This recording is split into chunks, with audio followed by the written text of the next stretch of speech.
Hey guys, welcome back to Underground Adventures. I believe that is going to be the name of this series. Um, I was just going to make this a little more even. So, since the last episode, I haven't really done much of anything. I decided to dig down here to Y14, set up kind of just a base of operations and things. So, up here was that ravine that we encountered last episode. Oh my goodness. Yeah, I can't wait to get some stairs. Maybe a water elevator. Oh, I love 1.13 water elevators though. I gotta be honest. They have to be one of my favorite Minecraft features. Oh yeah, there's some items when I was transporting my chest downstairs that I couldn't pick up. Alright, so anyways, I got some coal, torches, a little bit of iron. So I haven't really done much of anything since we let off on the last episode. I just decided to kind of, you know, do a little bit. Not much. Not a whole lot yet. But there is going to be a lot more off-camera work probably between the next few episodes. So, there's a couple of things we definitely need right off the bat. First of all, we need a tree farm, and I'm thinking this might be the best place for one. I think we need to fill in those holes so that the outside world's not, right there.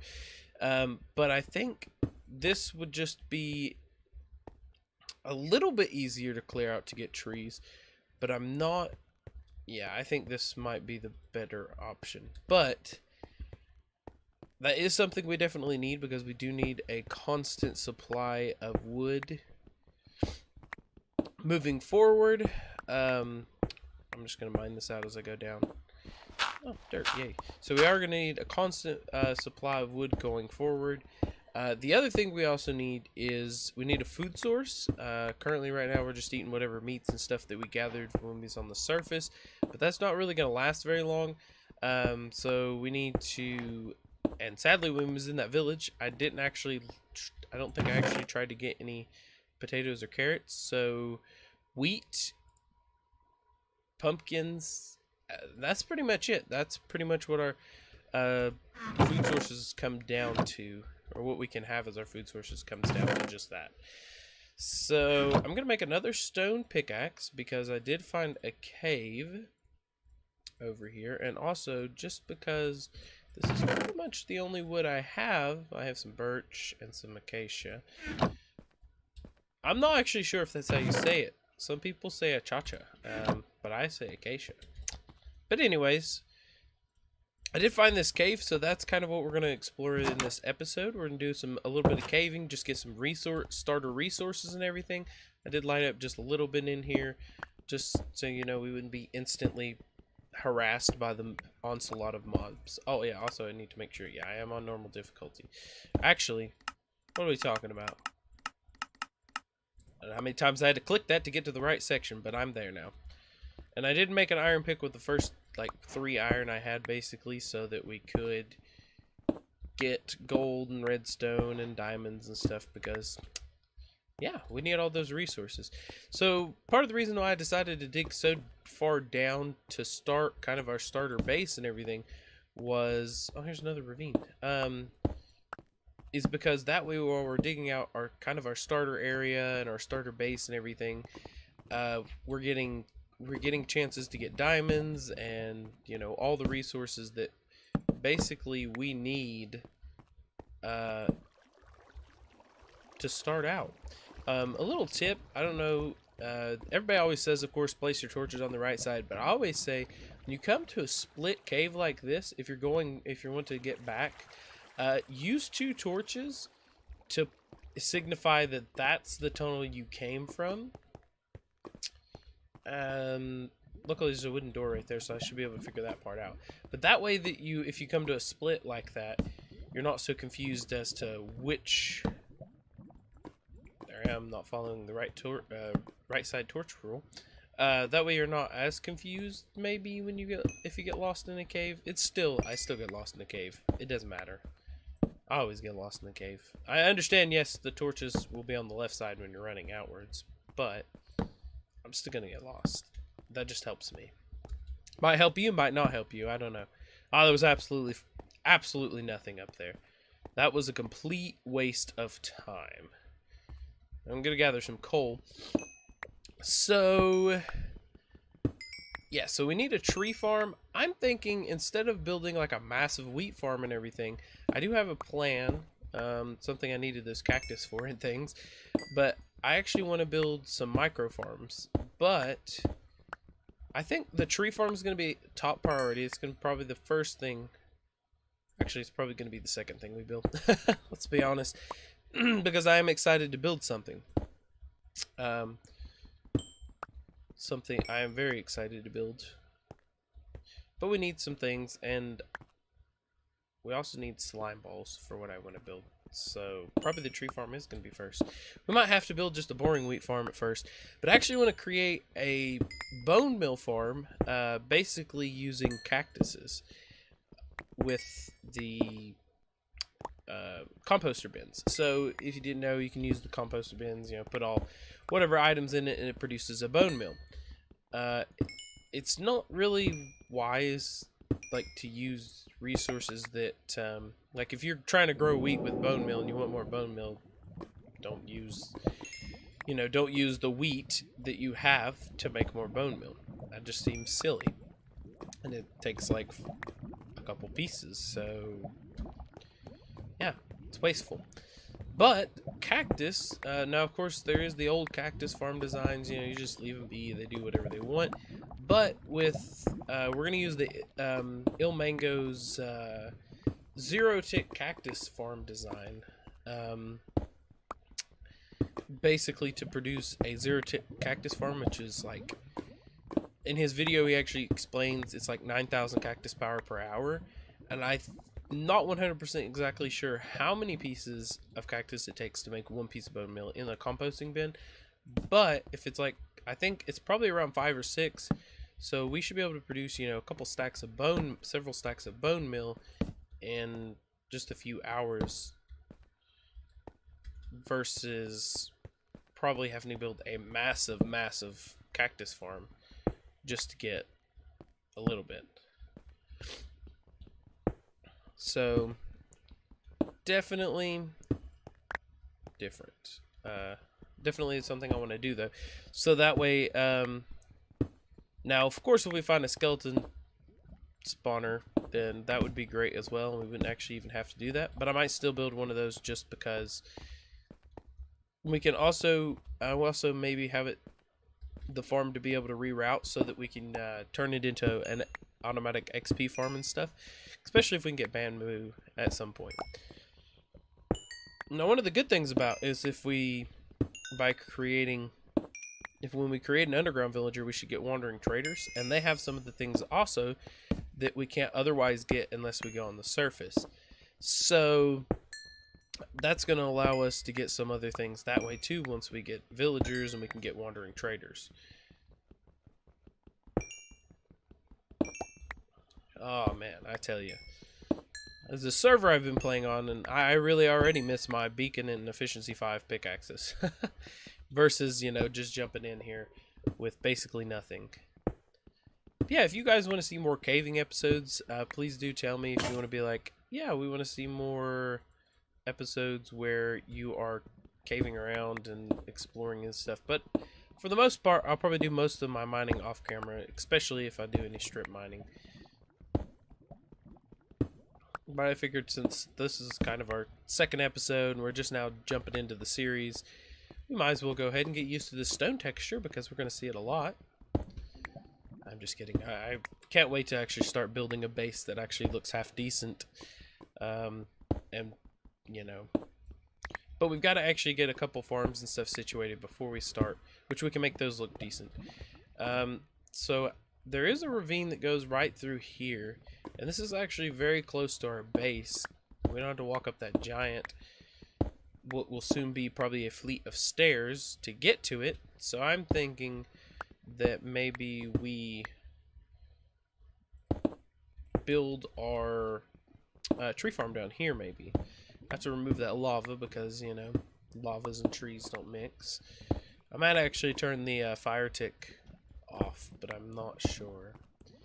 That way we can it just allows for a little more building creativity. So I think we explored all that way. We explored this way already.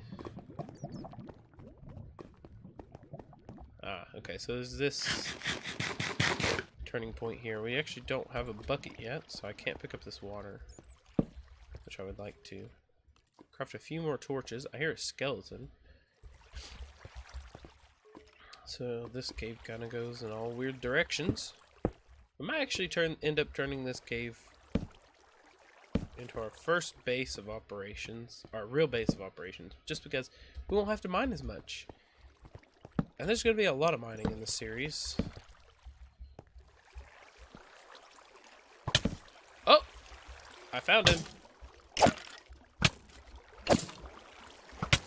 Please don't kill me. Oh, there's another one.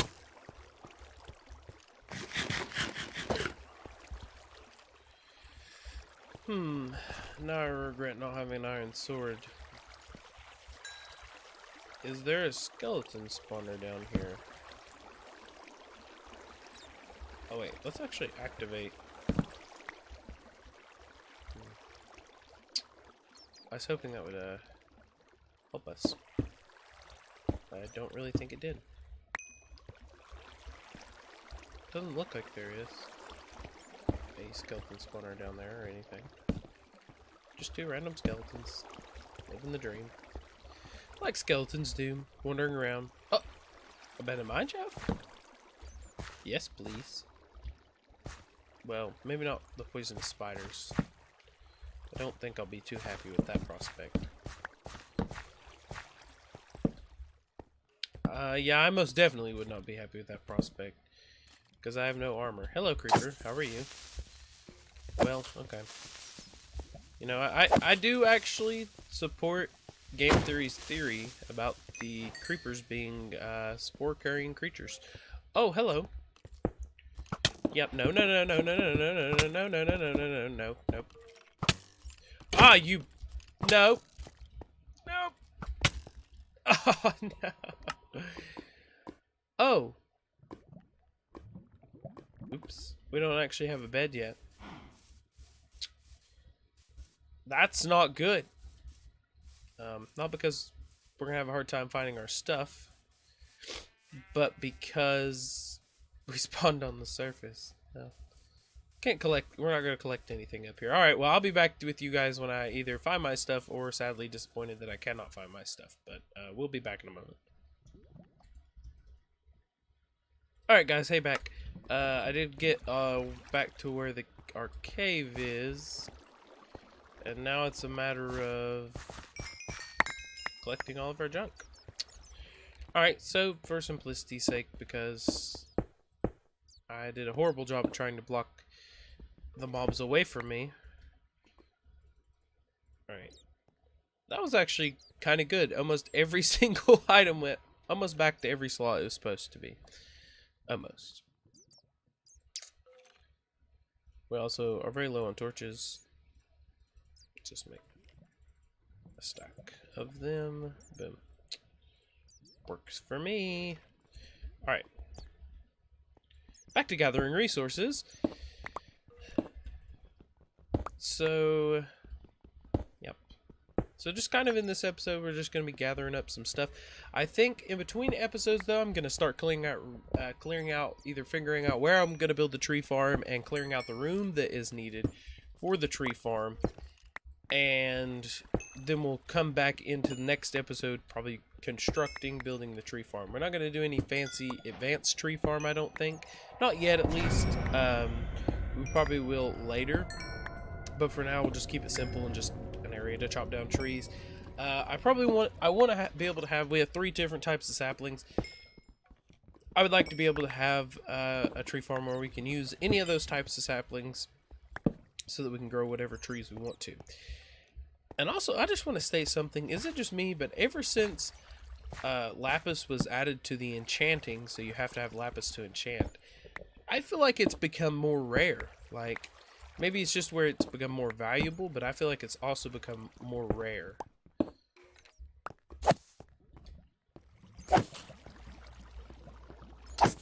I was afraid a creeper might just jump on top of our head and blow us up anyways there, but seems we was okay. It's actually going to get us confused, isn't it? Yep. Okay. See, this is why I get lost in caves, because I get confused with things like that. And then I just run in a circle for a good 5 to 10 minutes. So we found an abandoned mine shaft. Go us, because that's actually really good. Also gives us another supply of wood if we don't happen to have it at first. Oh. I also have thought about maybe doing some live streaming, maybe live streaming on maybe live streaming some Skyrim, modded Skyrim. Just because as of here lately I've been finding myself playing a lot of modded Skyrim. It's been really fun. I've cranked up the difficulty to legendary, I think is the maximum. And let me just tell you, I usually play that game not at quite, I mean, I don't play it like a really easy difficulty, but I don't play it a super hard difficulty either. And cranking it all the way up at the start of the game is insane. How much, like, you know, like there's some things that are difficult no matter what difficulty you're on, but I don't think a Draugr should be able to kill me in one hit with heavy armor on. I mean, mind you, it's just iron, but still, I feel like they shouldn't be allowed to do that. I mean, I don't know. But, I don't actually see a spider spawner here.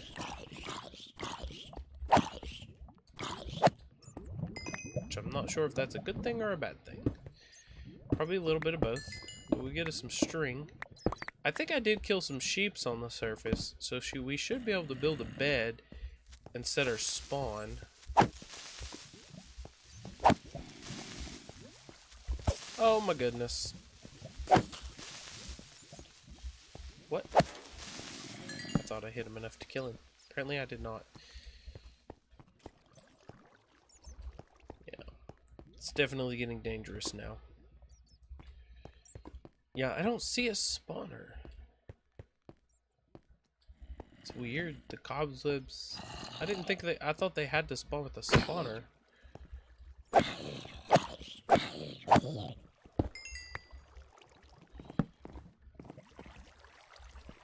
So here I am, probably gonna get lost. I also feel like chests in these abandoned mine shafts are also more. We could actually get melons, are more rare than they used to be as well. I've been playing Minecraft a long time. Now, something I seen the other day was I can't remember what YouTuber it was, posted a video talking about what was kind of like the golden age of Minecraft. What would be considered the golden age of Minecraft. And to be honest, I really do like alpha and beta days. Mainly beta, because alpha was very crazy. Oh, this is where I'm gonna die again, isn't it? Oh my goodness, that was close. Anyways, it was very crazy. And I used to die a lot more than I do now because health regen, of course, wasn't a thing. And I just, for some reason, refused to collect food. Maybe because of the fact that it took so much room in my inventory. So I wouldn't carry it and I wouldn't collect it. I was just like, you know, who needs pork chops? But I don't know. I feel like modern Minecraft, I mean, if you look at this just update 1.14, it's amazing how much has changed in the game. If you compare those days to the 1.14, I mean, Like when villagers didn't have a use, and then they had iron golem farms. That was the only use of a villager at the time. You didn't trade with them or anything else. Now till now, where they've completely revamped the trading even further than what it used to be, and it's more complicated, and now we have pillagers and things like that. And 1.13, that has to be one of my favorite updates to Minecraft, because of the fact that a lot of things that was added, like the fish. That was something, there used to be mods that I used to love that would add fish to, fish that actually swam around in Minecraft. And now they're in the game, actually in the vanilla game. And another thing I thought was amazing was when hoppers was first introduced. And I can't remember. I remember playing Tekkit, and I don't think there was vanilla hoppers, like the original, like Tekkit of like 1.2. Yeah, I think. Whichever one added all the that added the jungles and stuff, I believe, that was the first update. Oh, I got stuck in that.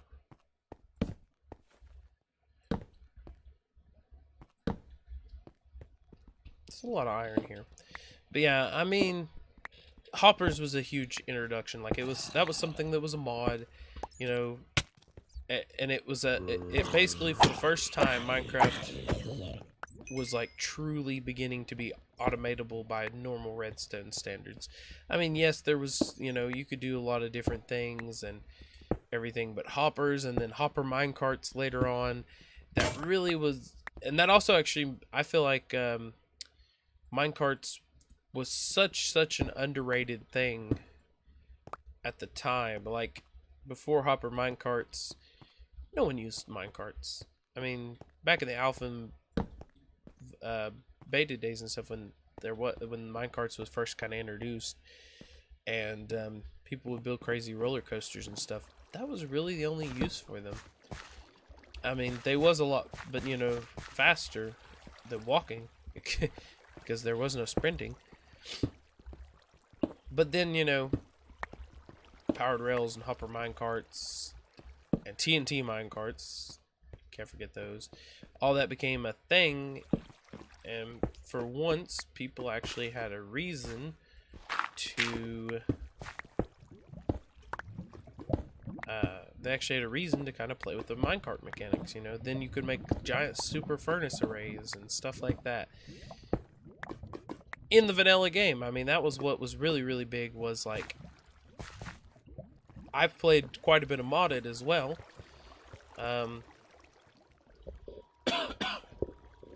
Quite a bit of modded. Sorry about that cough. Quite a bit of modded, and there's still things that started out kind of as a Minecraft mod that now is in the base game, and I think it's very interesting. But another thing about vanilla Minecraft that I really like is, like, the community kind of asks for, craft some more furnaces, kind of asks for things. They're like, we need backpacks because there's so many items in the game. How can we store all this stuff?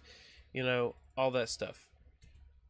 And then Mojang was like, all right, sure, you can have backpacks, but you have to kill a shulker mob, and it's actually not a backpack but a portable chest. And that, I feel like, was when Minecraft really started to change.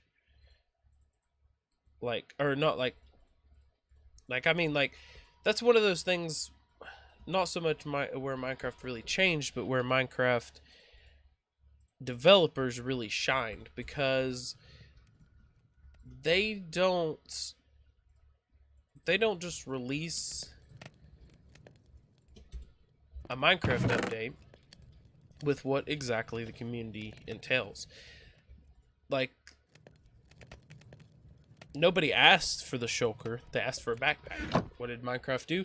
They added shulkers, and that was kind of a completely different twist on backpacks from what we had of mods and stuff,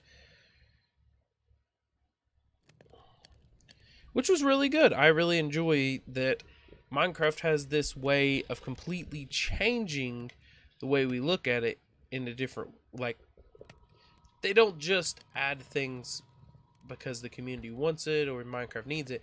They add things because how they want to add it and implement it and make it very, very different.